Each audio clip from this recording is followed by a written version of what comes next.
Hi guys, long time no see on YouTube, but I'm back after a year of not making another video, and I'm gonna talk a little bit about a topic that's been pretty hot on my Instagram. My latest viral video was regarding mental health and my experience with seeing a doctor for bipolar disorder in Japan. So some people, a lot of people had questions about kind of like that experience and what that's like, and how do you go about doing that in Japan. And that's been something that people have kind of always wanted to know like more about, and things that something that people have a lot of questions about. So I want to talk today a little bit about that. We're not going to get super in depth probably. I don't want to make this video ridiculously long, but I'll talk a little bit about like what my experience is like, and yeah, like kind of how that goes in Japan. First of all, I guess a little bit of introduction to the situation is that I moved to Japan when I was 17 years old, right after high school. I came here for college. I already have a video about like why I moved to Japan and kind of how I did that. So if that's what you would like to know, then that kind of background is, I think, my first video on this channel of the few videos I have. So you can learn that that video is like 4 years old, but like why I originally came to Japan. So now it's been 6 years this month since I moved to Japan. And yeah, I've had a lot of experiences due to that fact. So I decided to see a psychiatrist for the first time while I was living in Japan, obviously, because I've been here this whole time, so I didn't have a choice. But yeah, I had struggled with my mental health um, since I was in high school, I would say, mainly depression. And I'm not gonna get like too much into like why I finally decided to see a psychiatrist, but basically it got worse. Like, definitely being in a foreign country, being by myself, not speaking the language, all of that magnified the issues that I already had. So my mental health got pretty bad, and I was exhibiting behaviors that were undesirable to say the least. And basically because of that, I decided in 2021, I think, the beginning of 2021, yeah, it was February, I finally made the decision that I was going to see a psychiatrist and like see what was going on, because I had actually, when I was in high school, I thought that like what I was experiencing, like I thought everyone was just like depressed. Like I thought everyone was just sad or empty all the time, and like had no motivation to do anything. Like I was a really good student. I've always been a really good student, but like outside of school I had no motivation for anything. And like I when I was in high school, I didn't go outside. Like I never went out. I had two friends, and that kind of continued into college. Like I wanted so badly to like be more social and like have friends and go out. And I was like, I'm in Tokyo. Like the whole point of going to the big city was to like go out and do things, but like I couldn't like will myself to leave the house a lot of times, or to like be social, to open up to people. Like I felt like I was like really holding myself back a lot of the time, and things just kind of compounded, and I just felt like I was getting worse, and there was nowhere getting better, like no way for me to make myself better. So that's when I was like, let me see if there is someone that I can talk to about this. And I was starting to think that maybe I really learned about bipolar disorder through the show Euphoria, which I know is not like, obviously it's not necessarily the most accurate or the most it is a drama and everything, but like I had never, aside from the kind of colloquial usage of the word bipolar, saying like, oh, she's so bipolar, she's so whatever, hot and cold. Like I didn't really know what bipolar disorder was. I kind of heard the term thrown around, but didn't know the specifics of it. But after I watched that show and I started to see myself in Rue sometimes, obviously it's dramatized, it's for TV and everything, but like I realized that I had similarities and I was relating to her probably more than I should have. And especially like there is like a scene where she's laying in bed for like 24 hours or whatever, and she doesn't even want to get up to go to the bathroom, because she's just so depressed, and she's like to the point where she's like literally in pain. She won't get up to go to the bathroom, and I was like, oh, that's so me. Oh, that's so bad, you know. So that was honestly what made me be like, okay, you know, maybe this behavior, maybe everyone doesn't go through this. Maybe this is some kind of disorder or something. I don't know if I'm bipolar. You know, I'm kind of relating to these things, and I started to read about it after that, and I was like, this kind of sounds a little bit like me. So this is when I started to finally suspect that there was something more going on than I originally thought, and that I should go to a doctor. So I decided I would go see a doctor.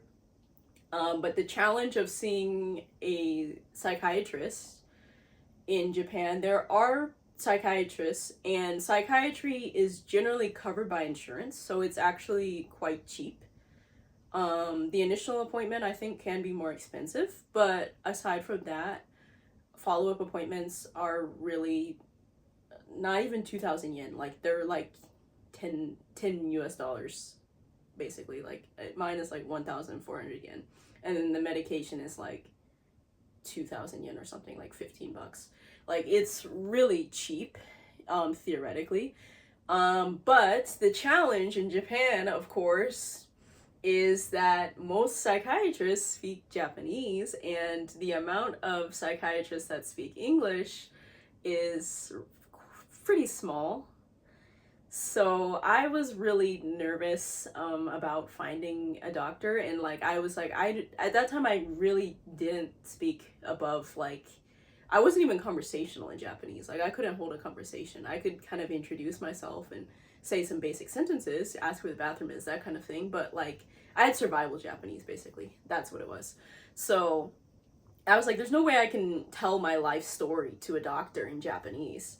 So that's when I focused on finding an English speaking psychiatrist. And I also was kind of nervous. I was like, maybe a foreigner, like another foreigner, will understand my perspective better. So I tried to find a foreign doctor, and I came across one. I don't really want to name any names here. I mean, I guess you can deductive reasoning and figure it out, maybe. But I found a clinic, and the doctor was a foreigner, and spoke English. And the only thing with that place is that they didn't accept insurance. So that was a little bit of a problem, but I was getting, I had money from my parents basically. So I just used that because I was still in college at that time. So I was like, whatever, you know, like mental health and mental stability is worth the cost of this. So I will just, you know, let's go see and see what happens. So I went there. I felt like the doctor was fine. I don't know. Um, they were a little bit of an interesting personality. I don't have any problems with my first doctor.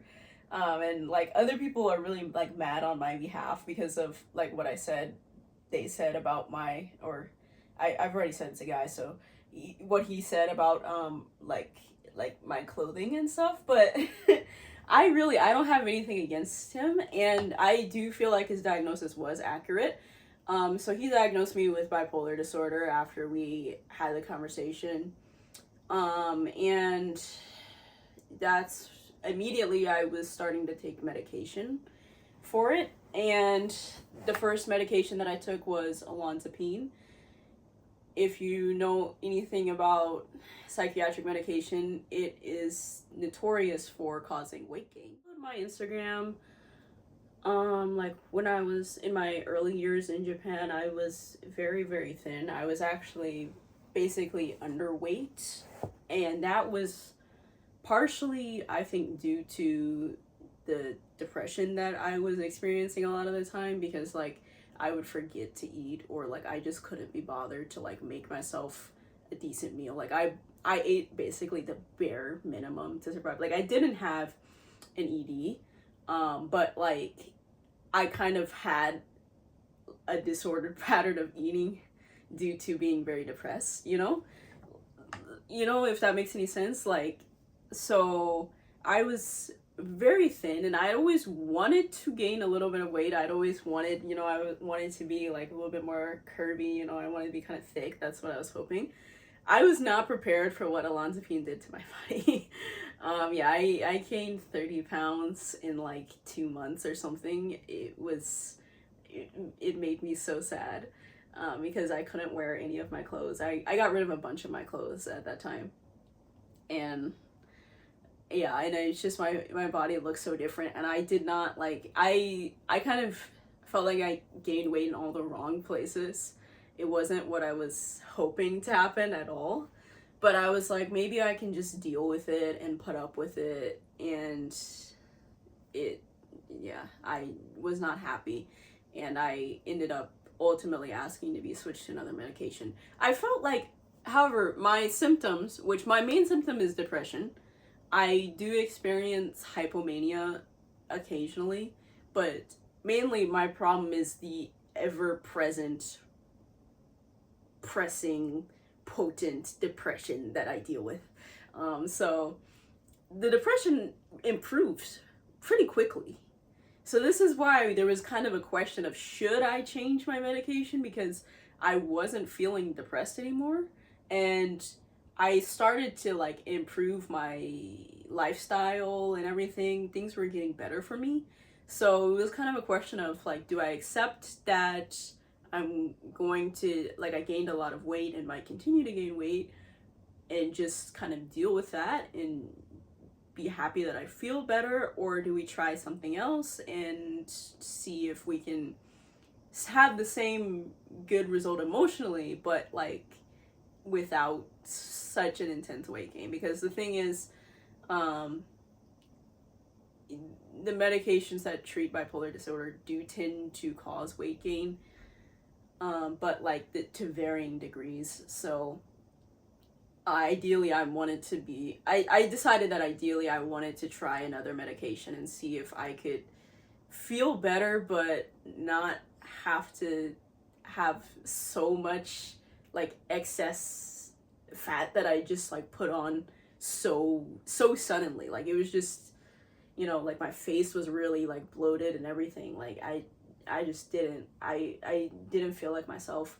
And yeah, I was so sad about getting rid of my clothes. Like I was like, I've been accumulating my closet for years, and now I just have to get rid of it. But in the end, I did stop seeing that doctor.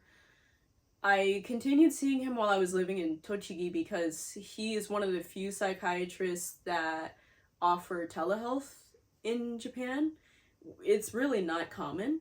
So that was one feature of that clinic. And even though it was expensive, and at that time, I was working, I was supporting myself, and I was a teacher, so I wasn't like making any big bucks, but I was paying for that doctor because he was the only person that could see me in English virtually, and I couldn't go to Tokyo like during a normal doctor office hours, which are basically like 9 to 5 or whatever, because I'm working during that time. So that's why I continued to see him, and I didn't really have that much of a problem, except that he had a problem with how I dressed.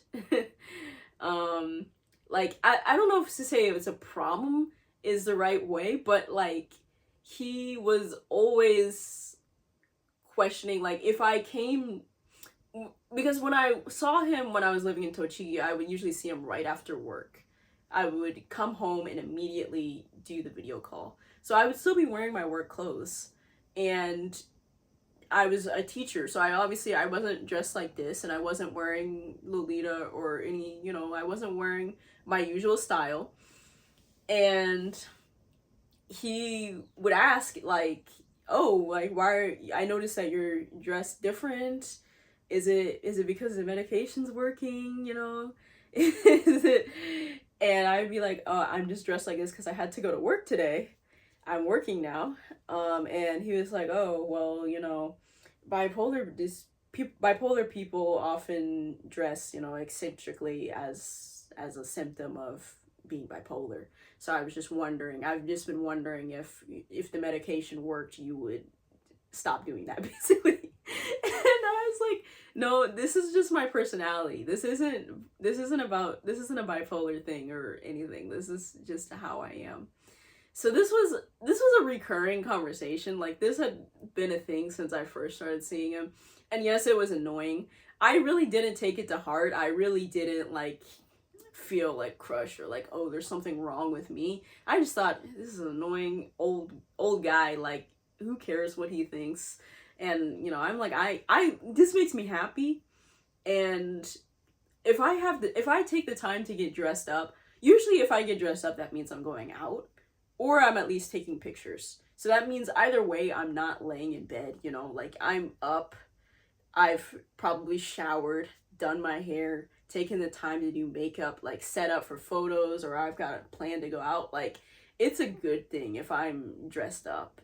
And like, I just already understood that about myself, so I didn't feel the need to try to make somebody else understand that. But anyway, in the end, I decided to see a different doctor because of the health insurance issue, because I did not want to keep paying so much money for the doctor and the medication. So I was like, I need to see somebody that is covered by health insurance. So that is how I ended up seeing a Japanese doctor for the first time. She also speaks English, and I really liked her. She's very, oh, and she also reconfirmed, you know, I had to do the intake, and I got a letter from the previous doctor. So we redo the intake, and they kind of reconfirm my diagnosis. So reconfirmed, yeah, I'm bipolar. And I also had this reconfirmed by a doctor in the US too. So I've been diagnosed bipolar 3 times. But yeah. Yeah. So she confirmed my diagnosis, and with the last doctor, I had changed to Latuda shortly before I left him. And with changing my medication, I lost 15 pounds over the course of maybe like 6 months, 5-6 months. So I was very happy. That was half the weight I gained, and that's kind of where I'm at now. I've been pretty stable weight-wise since that time. So that's been good. That was all I wanted. And also my mood has been very stable.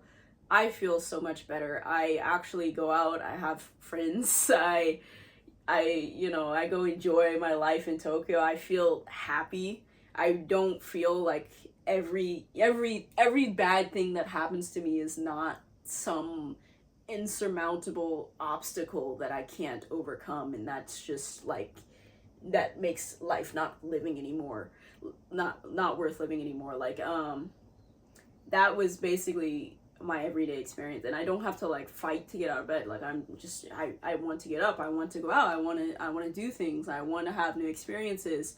I want to learn Japanese, I want to talk to people in Japanese. My confidence has gone way up. Like, people that know me now that also knew me in college, like my partner's friends from college, they're like, you're completely different. Like, you were such a different person in college. Like, you were so, like, I'm an introvert, so I am pretty quiet, but like, I literally did not talk, and I just had no confidence in that. I also had really bad social anxiety because I also have anxiety disorder and everything. So like, as a result of being on medication, my personality has completely changed for the better.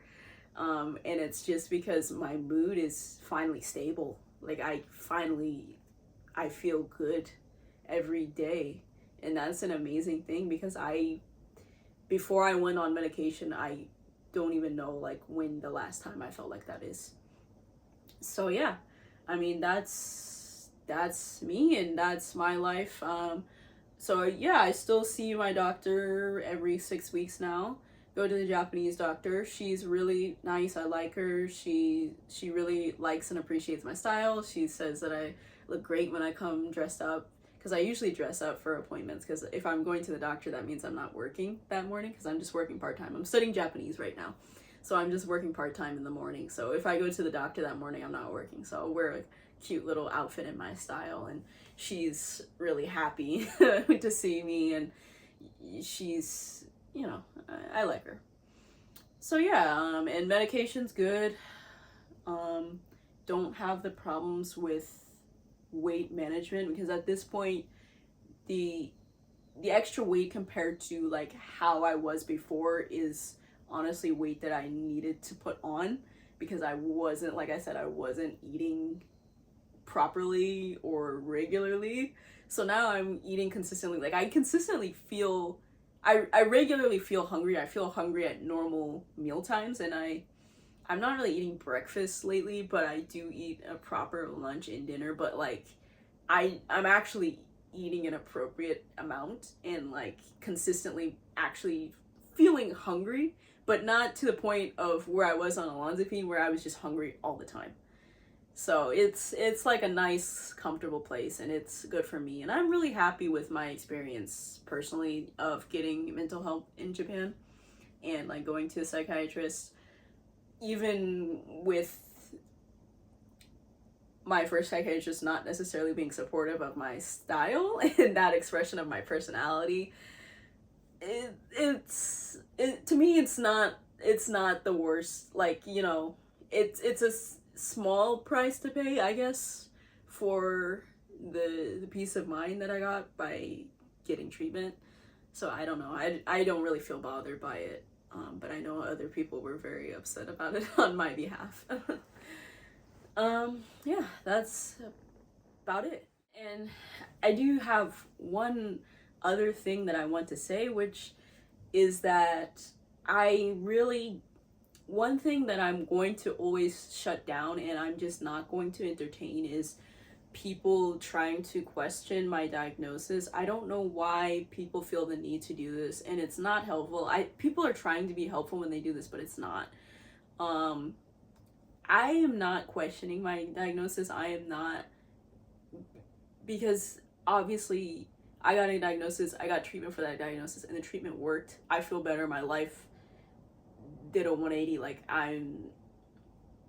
everything is so much better since I got diagnosed. So it's kind of annoying when people who do not know me, because even if you follow me on social media, that's maybe 5% of my life, and 5% of who I am as a person, maybe less than that. It's really not much. And especially if you don't follow me, then it's just, if you just are coming across my page, and people, like when I made the post about my doctor commenting on my clothes as part of like being a symptom of being bipolar and everything, people were kind of suggesting, well, are you sure you're not this, or maybe you're this, or you're this, and that is not something that I want to deal with. And I just don't think that it's appropriate from someone who's quite frankly a stranger to you. And especially because I do not go into detail about my symptoms or why I was diagnosed bipolar. It's honestly kind of ironic that just based on my clothes, that people will kind of try and come up with something else to diagnose me, when that's the whole thing that I was trying to speak out against. I don't know how that happened.